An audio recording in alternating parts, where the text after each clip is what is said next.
आदरणीय अध्यक्ष महोदय, सम्मानित सदन, अध्यक्ष महोदय, विगत 2 दिनों से अपने विपक्षी मित्रों की विचार सुनने के उपरांत मेरे मस्तिष्क में एक कल्पना ने जन्म लिया, जिसमें लोकतंत्र नामक एक विशाल वन होता है। उस वन के कुछ नियम, कायदे, कानून होते हैं एवं तमाम नियम, कायदे, कानूनों को तोड़ते हुए, सारी हदों को पार करते हुए शेर और हिरण एक साथ भोजन की तलाश में वन में निकल पड़ते हैं।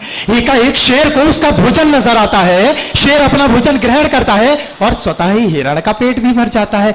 महोदय, यह बात सुनने में बड़ी अजीब लग रही होगी, बात गले के नीचे नहीं उतर रही होगी, तो सोचिए जब मेरे विपक्षी मित्र इसी दलील को लागू करने की बात करते हैं तो मुझे कितना अजीब लग रहा होगा। महोदय, हम सब इस विषय से भलीभांति परिचित हैं कि वर्ष 1968 तक दोनों चुनाव एक साथ आयोजित होते थे, परंतु वह कौन सी परिस्थितियों ने जन्म लिया जिसके कारण दोनों चुनाव अलग अलग होने लगे, हम इस बात से भी परिचित हैं। ठीक है, यदि उसके उपरांत भी दोनों चुनाव एक साथ होते हैं और उस स्थिति में यदि किसी राज्य की विधानसभा ही भंग हो जाए तब क्या दोनों चुनाव एक साथ कराने के लिए हम तब उसमें 5 वर्षों तक राज्यपाल शासन लगा करके रखेंगे? ठीक है, उसके उपरांत जैसा कि पूर्व में हुआ करता था, लोकसभा ही भंग होने लग जाए और सरकार अपना विश्वास मत ही साबित ना कर पाए, तब क्या लोकसभा के चुनाव पुनः कराने के लिए हम तमाम 28 राज्यों की आहुति चढ़ाएंगे? महोदय, मैं जानता हूं मेरे विपक्षी मित्र मेरे प्रश्नों के उत्तर नहीं दे सकते, क्योंकि हमारे पूर्वज कहा करते थे अतीत में की गई गलतियों से सीख लेकर वर्तमान में उसे लागू करना चाहिए जिससे हमारा भविष्य बेहतर बने। लेकिन यहां तो यह अतीत में की गई गलतियों को बार बार दोहराने की बात करते हैं जिससे हमारा भविष्य बेहतर नहीं बल्कि अंधकारमय साबित होगा। महोदय, अंधकारमय। महोदय, एक देश एक चुनाव विचार अच्छा प्रतीत होता है, परंतु क्या यह व्यवहारिक है? कहीं यह हमारी संघीय शासन प्रणाली के विरुद्ध तो नहीं? क्योंकि संघीय शासन प्रणाली में लोकसभा का अपना, विधानसभा का अपना महत्व होता है। नहीं तो ठीक स्थिति शेर और हिरण के बात ही उत्पन्न होगी, शेर भोजन करेगा और हिरण का पेट भर जाएगा। महोदय, संविधान हमारे भारत की आत्मा है और उसी संविधान के अनुच्छेद 83(2) के तहत लोकसभा का कार्यकाल 5 वर्ष के लिए, अनुच्छेद 172(1) के तहत विधानसभा का कार्यकाल 5 वर्ष के लिए तय किया गया है। और महोदय, यदि हम संविधान की माने तो चुनावों को एक दिन, महज एक दिन के लिए भी आगे या पीछे नहीं कर सकते। और यहां मेरे प्यारे विपक्षी मित्र दलील देते हैं कि कई राज्यों के चुनाव कुछ माह के लिए आगे पीछे कर दिए जाएं। तब इनकी संकीर्ण बुद्धि पर मुझे वह बात याद आती है कि अपने शाहे वक्त का यूं ही मर्तबा आला रहे, आंख पर पट्टी रहे और अक्ल पर ताला रहे, आंख पर पट्टी रहे और अक्ल पर ताला रहे। महोदय, आज मैं इस विषय के लिए अपनी सहमति व्यक्त करता हूं कि भारत के बेहतर भविष्य के लिए एकता की आवश्यकता अपरिहार्य है, लेकिन वहीं विविधता की संवेदनाओं, भावनाओं, आकांक्षाओं और इच्छाओं का सम्मान भी उतना ही महत्वपूर्ण है।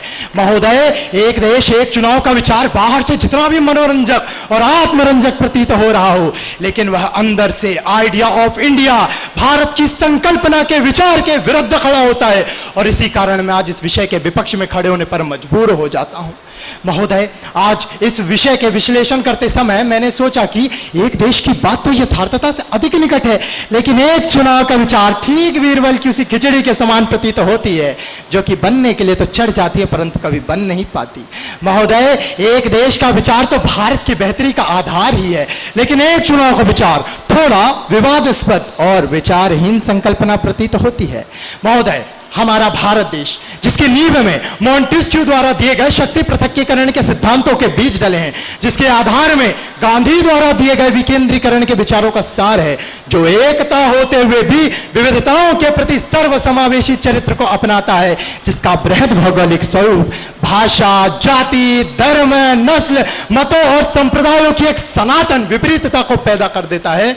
और ऐसे देश में एक ही समय पर एक ही चुनाव प्रणाली को अपनाना, निर्वाचन का एक ही तरीका रखना आर्यावर्त की विविधता के साथ सबसे बड़ा खिलवाड़ होगा। महोदय, सबसे बड़ा खिलवाड़। महोदय, एक देश एक चुनाव। महोदय, एक देश एक चुनाव, मैं जानता हूं मेरे विपक्षी मित्र इसके विपक्ष में बार बार अपनी दलीलें व्यक्त कर रहे हैं और निराधार तथ्यों, हवाबाण तर्कों, धुआंधार विचारों का प्रमाण पेश कर रहे हैं, जिससे भारत का भविष्य बेहतर नहीं बल्कि बदतर साबित होगा महोदय, बदतर।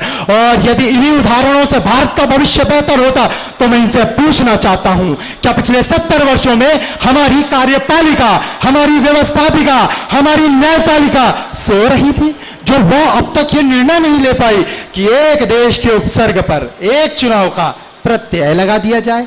या फिर 24 घंटे जागा हुआ हमारा चौकन्ना मीडिया अभी तक इस मसालेदार से खबर से अपरिचित है कि अब तक कोई प्राइम टाइम सामने नहीं आई?